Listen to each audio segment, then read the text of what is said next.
you very much. Many of you might be wondering why I've been asked to write a poem today. It's been all family and Dougie. But many people don't realise that I played a large part in Bill and Lisa getting together. When Bill was at his lowest ebb, he came to me as a bit of a ladies' man.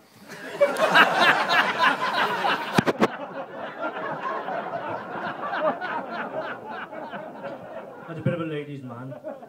To pick him up and put him back on the horse. So, that's a metaphor. There was no horse. I got a lot of brackets explain that to Haydo and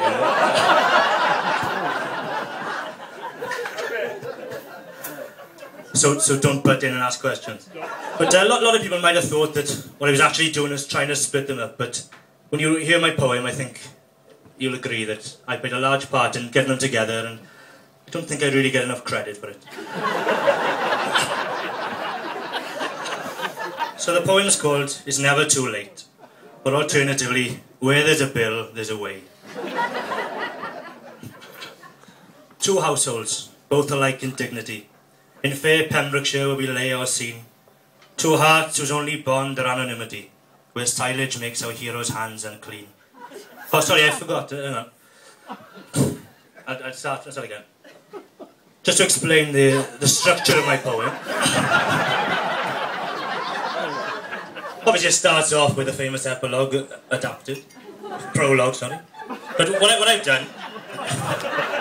Sorry, just a wine there.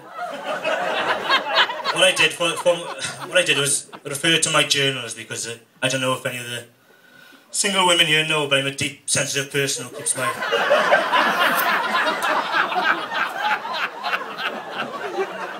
who records his thoughts in journals, and I happen to have a record of conversations between myself and Bill and myself and Lisa in those journals. So a large part of my poem is conversations between myself and Bill, and the rest is just explaining for Haydo in between.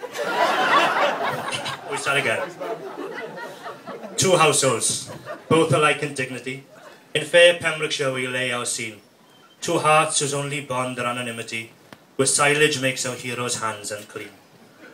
From forth the loin of these families yet unmet, a pair of star-crossed lovers long hence born, whose misadventured past experience let them think of love as feelings most forlorn.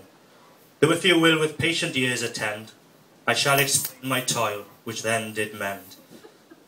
For you to really understand, when Bill was at his lowest ebb, I must now take you by the hand to a cold, dark morn in early Feb. All right, Bill, said I, his reply just a sigh. You asked me to call round, I said. With an air of defeat, he sank to his seat, and he spoke without lifting his head. I don't know what to do, that's why I've come to you. You're the only one left I could ask. I want to get off the shelf, I can't do it myself. Do you think you are up to the task? I don't feel inspired, I'm old and I'm tired. Not like you, you're a natural charmer.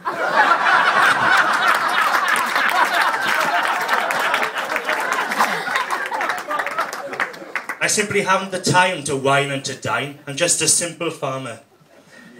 I'm up before dawn feeding silage and corn to the beef cattle in the top yard. I milk the cows then, and that's all before 10. The life of a farmer is hard. I'm not like you, Marv. I'm not classy or suave.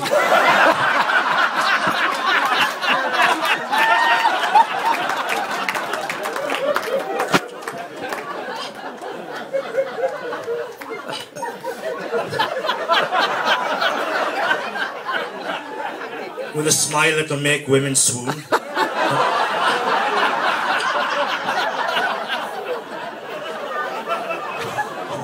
I'm not smiling right now. That's probably why they're all laughing. I'm at my wit's end. I'm not going to pretend. I need to find me a woman, and soon. I answered, okay, but we'll do it my way.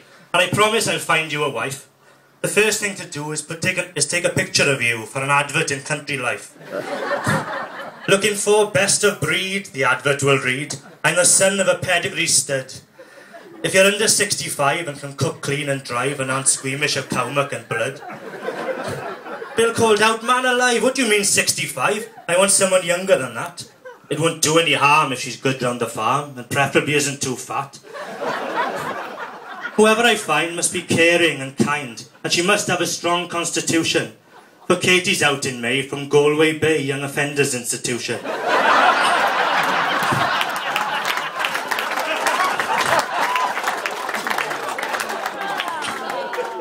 We've only had one reply, I said to Bill with a sigh. I don't care, he shouted down the phone. But I said with surprise, she's got dazzling green eyes, a GSOH and her own home. Her name's Gladys McPhee, she likes walks by the sea and is looking for friendship or more. Sorry Marv, you're too late, I've been on a date. You've done what? I said, shocked to the core. We met on Saturday and got on straight away. We drank a bit more than we ought to. Just have a look at this picture I took. I said, you've given me a picture of her daughter.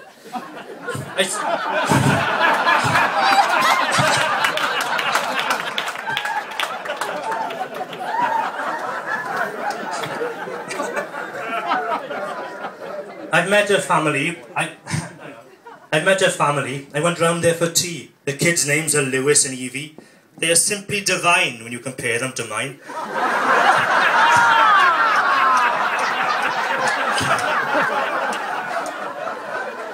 Although their names don't rhyme with anything except TV.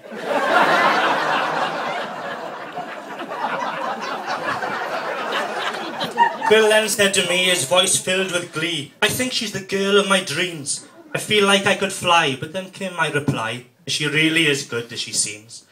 I said to him, Bill, with the very best will, trying not to sound nasty or cold, she's very pretty, I have to agree, but she may think you're a little bit old. Well, Bill slammed his fist down, his face etched with a frown. Don't treat this as some kind of farce. She's all I'd hoped to find. She's smart and she's kind and she's got an incredible sense of humour.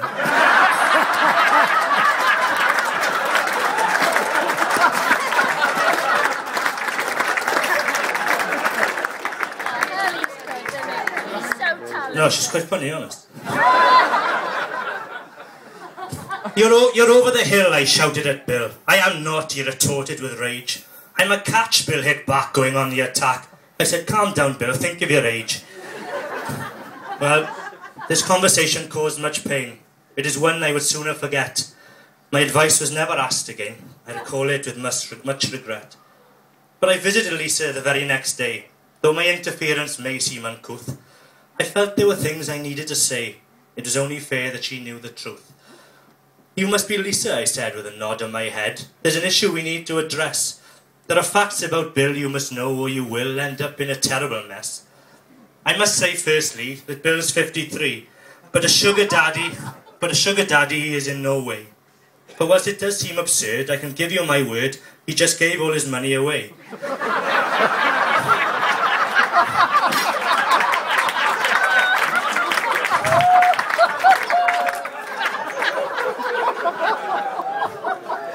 These are the last words I said.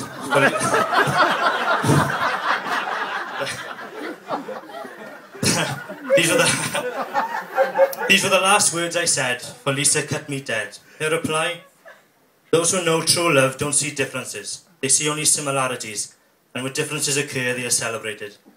Those who know true love do not focus on weaknesses, but focus on strengths, for perfection is overrated. When I see Bill, I see the man I love. And more importantly, in his eyes I see the reflected love for me. A glorious joy this afternoon with it brings. The sun, thankfully, briefly showed its head. Sorrows are forgot with fresh exchange of rings, and words of love the only that are said. For never was a story more inspiring still than this of Lisa and her husband Bill.